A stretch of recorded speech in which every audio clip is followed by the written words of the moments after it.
Hey, what's up guys, Alex here, thank you for checking this video and welcome to another episode about Affinity Designer.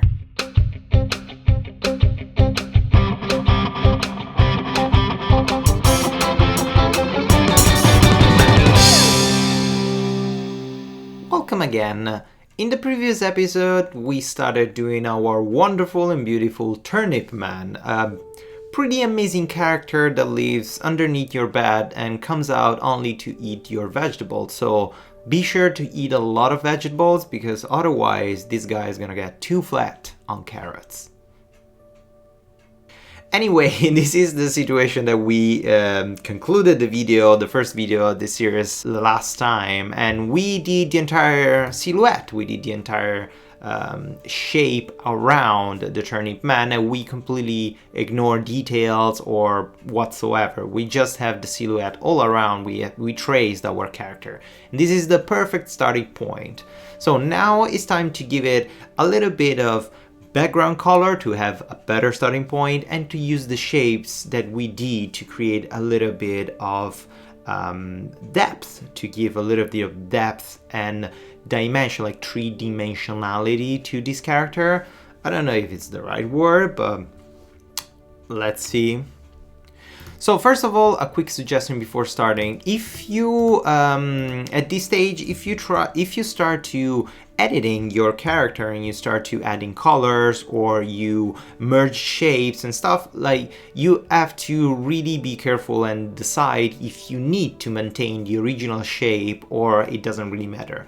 I give you an example. If, for example, I want to turn all these leaves into like a green feeling leaves and remove the silhouette, like the trace, the black trace around, the black stroke around the shape, I can totally do it without any sort of problem. So I give it a color, I remove the trace, and that's it. I can do exactly the same for all the others and do pretty much the same thing. So having the trace here,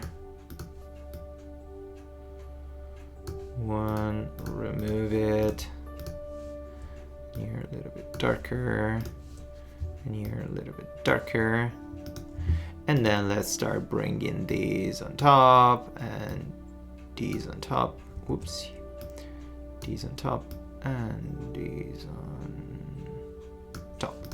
Okay, basically I converted those strokes, the silhouette shapes of the leaves, into a fill color, and I don't have to duplicate layers to save the original one in any way whatsoever, because as you know probably, like, you can revert this into the regular or the previous shape, just like remove the filling color and go back, reactivate again the stroke with a black stroke, and that's it, we have the original shape. So we can always revert it back to the original in case we need something else. But in the case of the body, if we have, for example, now I want to give a complete uniform shape to the entire body, to my entire Turnip Man. I just want to give a bland, flat background color to the entire shape. I don't want to select one by one and give it the same color every time, because it's going to be just one color. What I want to do, I want to select all the shapes that I have, merge them all together with just this little add tool and merge it into one single curve, and then give it a background color, like a sort of, let's say, this like yellowish type of background color. If you can see it, yeah, that's perfect. That's my background color, and that's a perfect starting point. But what happened here is that by merging all those shapes, I created one single shape that it's a combination of them all. And I cannot revert back. I cannot access this shape or go back to the previous section or go back to the previous single shapes if I want to extract just the arm, if I want to extract just the leg. So I did a sort of like disruptive type of editing, so I cannot go back in case I want to get back a previous shape. So in this case, let's first Command Z or Control Z if you're on a PC. So let's go back to the previous state. Let's duplicate all these shapes to keep it separated, because we don't want to risk to have all these shape or to lose all this shape in case we need to use them. And in our case, we're going to use them in a separated way. So let's copy these, let's duplicate it out of this layer, and maybe let's create a new vector layer, and instead of tracing, let's call it actually tracing again, because we're gonna maintain all the trace inside here, and this we're gonna rename it to fillings. Perfect. Now we can do, let's hide the tracing layer. We don't want to interfere with that. Let's do the same that we did before. Let's select all the shapes of the body. Let's merge them all together, and let's give it that color that I did it before. And I forgot, I should have saved the color in my color palette. Probably I have the history of swatches. No, I don't, because I Command Z. Okay, no problem. I can't recreate that color. That was a perfect color. We'll never be able to recreate it again. But this is pretty darn close. I kind of like it this way. Yes, I like it this way. Okay, that's perfect. I like this color.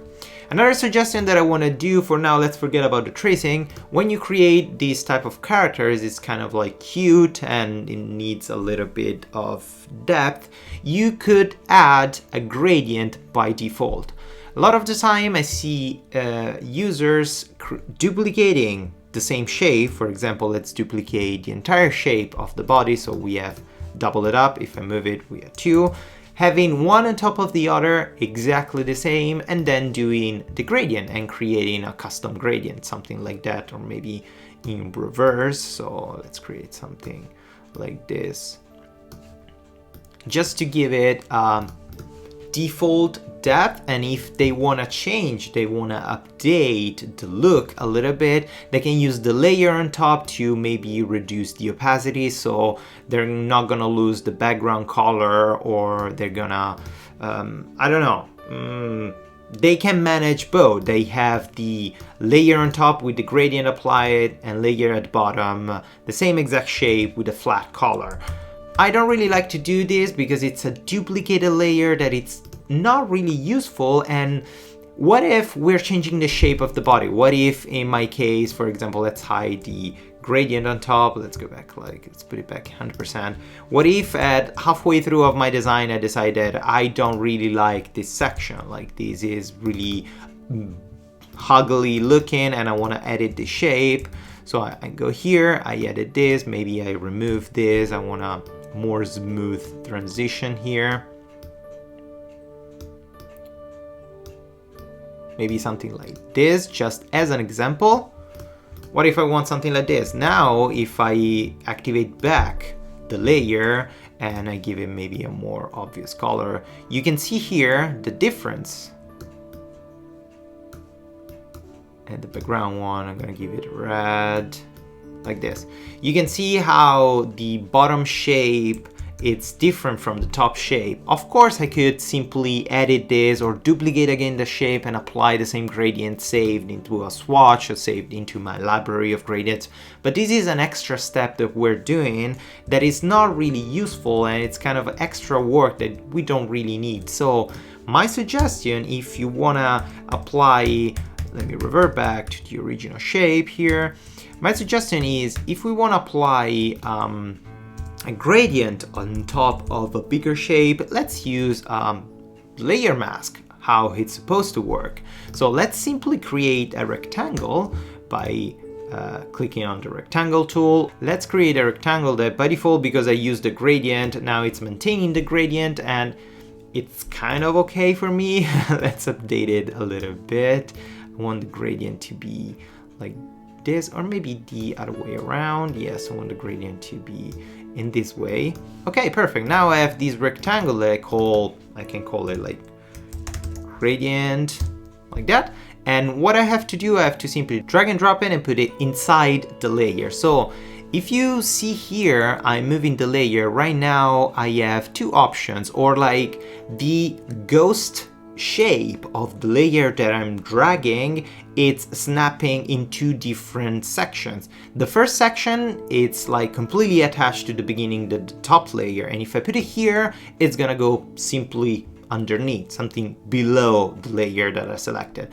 If I drag and drop it and I put it, let me put it back up. If I drag and drop it, Put it back up. If I drag and drop and I put it in the second snap, so inside, sort of after the small thumbnail preview, look what happened. If I leave it here, basically this curve layer is gonna turn into a sort of group element, a grouped element, but all the elements that are inside this curve are gonna be dependent and masked based on the original curve.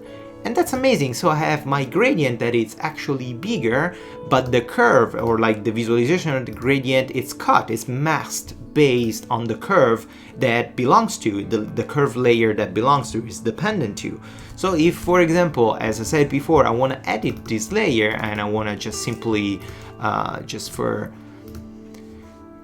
easy of use, let's lock this layer. If I double click here and I change the shape however I want, like in this way, I go crazy, look, automatically I don't have to edit the gradient underneath because it's masked automatically by the shape. And this is really helpful. It's a really easy way and quick way of applying a default gradient underneath. So this gradient, I can of course manage it and controlling without removing the gradient or the layer from the layer mask. I have everything. I can see how it looks and what's the result, what happens, oopsie, what happens when I edit the gradient. And it's pretty good, it's pretty great, right? So now we have this situation. This is a pretty good starting point. In this situation now I can reactivate the tracing and see it looks super duper ugly, but that's my point. I don't need to use the tracing, but I want to use the shape that I have to define some specific gradients on top, some extra gradients on top of this filling. So what I can do, I can simply copy all the layers of my trace and curves and put it again inside the curve layer. So as you can see here, the curves sometimes are not visible because are inside the shape and are cut, but we don't care because we're not going to use the trace. So we can delete the tracing layer. And now let's start with the back leg because it's the coolest one. And let's rename the layer like back leg. And this one is the front leg. This is the body. This is the front arm, and this is gonna back arm, back bicep. Let's call it like that.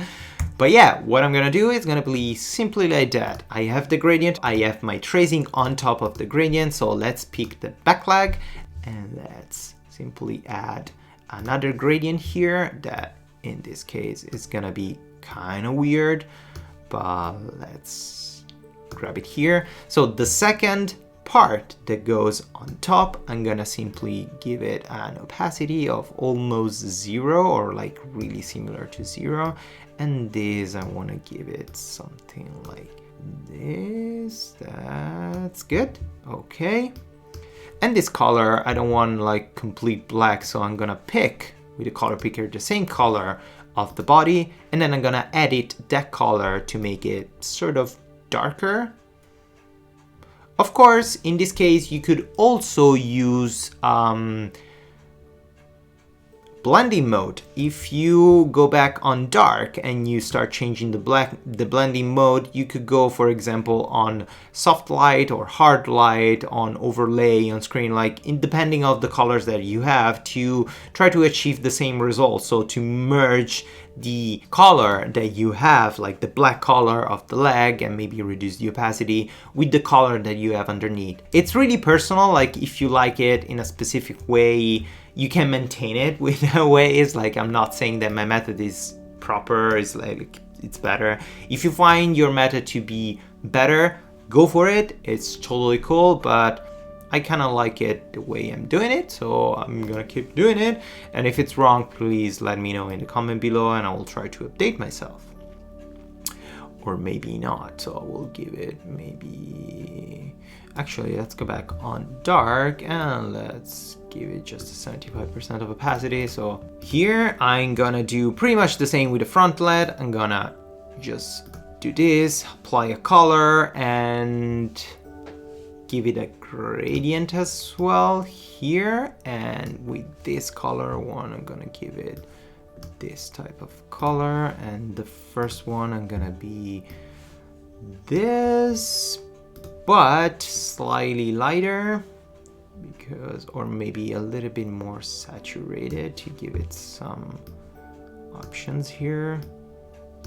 That's perfect. Okay, and then let's do the same to this one, to the front arm. So the front arm is gonna have filling color this.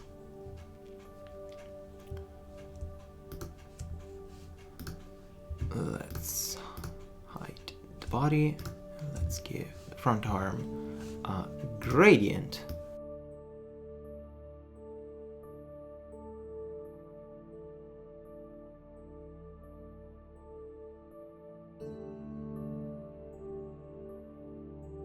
Okay, now that we did this arm and it's kind of okay, we kind of like this gradient, I want to apply this exact same gradient to this other front arm, or like the back arm. And in order to do that, we can access the swatches palette, select the element that has the gradient that we want to maintain, and just click on this little icon of this color palette, and the roll over, you're going to see the message add current fill to palette. So we're going to click here, and it's not selected because we we just saved an empty color here, so delete the fill. Because we have the trace selected, the stroke selected, we have to select the fill and then click add color palette. So now we have this fill. If we select the back arm and we click on the fill, automatically it's gonna get applied. Let's delete the stroke also in this way, and also let's try with the back bicep. Maybe let's put it underneath the back arm. Let's apply the same. Let's remove the stroke, and it's kind of ugly, so let's edit it a little bit.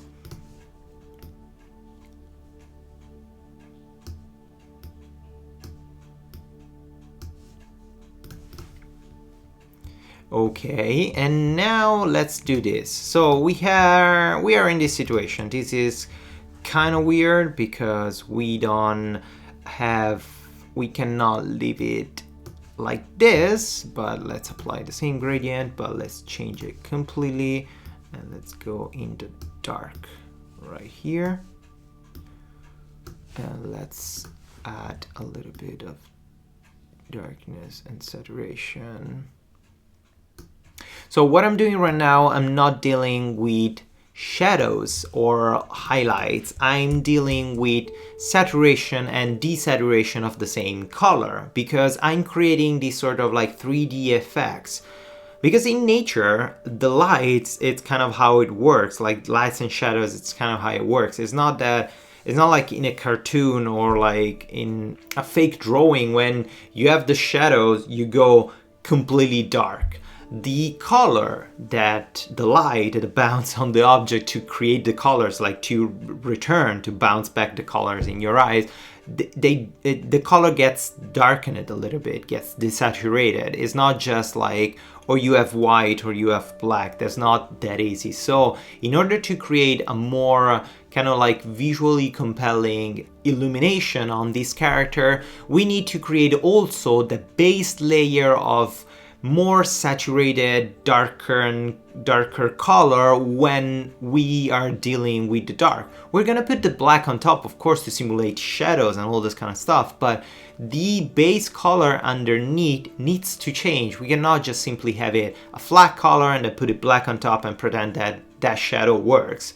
It's kind of weird. That's why I'm using this type of technique to create these specific shapes that I'm gonna use in the future to add shadow on top. So the shadow with a little bit of opacity and the more saturated color in background, like the darker color in background, is gonna return kind of not super accurate, but a more visually accurate type of shadow and 3D effect. That's a sort of a trick that it's okay to use, but if you don't like it, you can totally not use it.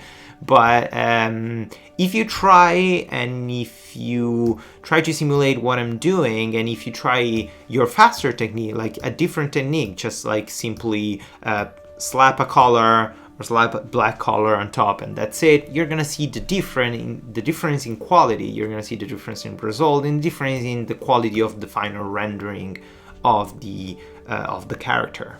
Let's read out a little bit the layers here, because the back leg should be the back, not on the front leg, and then we have the body. So we are in this situation. We define the base color, we define all these different curves and different pieces of our character with a specific shading. Of course, this is super ugly. We're not gonna leave it at that. Here we have a hard cut of colors that doesn't merge with the body underneath, and it's kind of super weird, so don't worry about that. We're gonna take care about that. We're gonna take care about these issues in a proper way with a proper technique. What I want to do for now, I want to just select the base gradient and save this type of swatches and apply to the body this swatch, and then remove the tracing of the body. So now I have the body on top, and the raw arm and the back arm, they should be underneath the body. So I have the body on top that maintains the same gradient that has these thing, or maybe it's a little different, so let's update a little bit the gradient of body. And I'm renaming all these layers with the specific type of the layer, not because I'm crazy, but because it's really necessary. Don't go on by doing a vector character, especially with many layers, without renaming anything, never whatsoever. It's gonna be a nightmare when you have too many layers that are gonna be named layer 37 or curve if you're using Affinity Designer. It's gonna be a nightmare. So please be careful of all the namings and be thorough of every time you create a character, because if you don't name it properly, you're gonna have a really hard time at the end or while editing this character. Nice. Do you see how already, without pretty much anything special, this character is looking pretty good? It has a little bit of depth, a little bit of realistic effect of highlights and shadows, and it looks 3D. We didn't do anything 3D. We just apply just simple gradient. We use the same exact gradient pretty much everywhere. We just updated a little bit the colors, and we didn't do anything special, and it already looks that it's popping out of the surface. So it's pretty great. So it's pretty much it for today. I hope you enjoyed. Please keep doing it, like keep experimenting with this type of technique of tracing a character and then using those tracings to create a default layer of colors with a default gradient if you're planning to give a 3D look, a 3D effect to your character, and try to improve this method, try to improve this workflow by separating all different elements in different layers, renaming the layers, and be really organized. That's a thing that I will never stress out enough. I will never tell you enough that you need to be as organized as possible with all your layers. Don't forget to rename the layers. Don't forget where a new layer is appearing. We're not doing an abstract work. We're not doing digital painting on just one layer. It's gonna be pretty freaking messy if we don't organize everything properly. Thank you guys for checking this video, and I'll talk to you in the next one. Bye.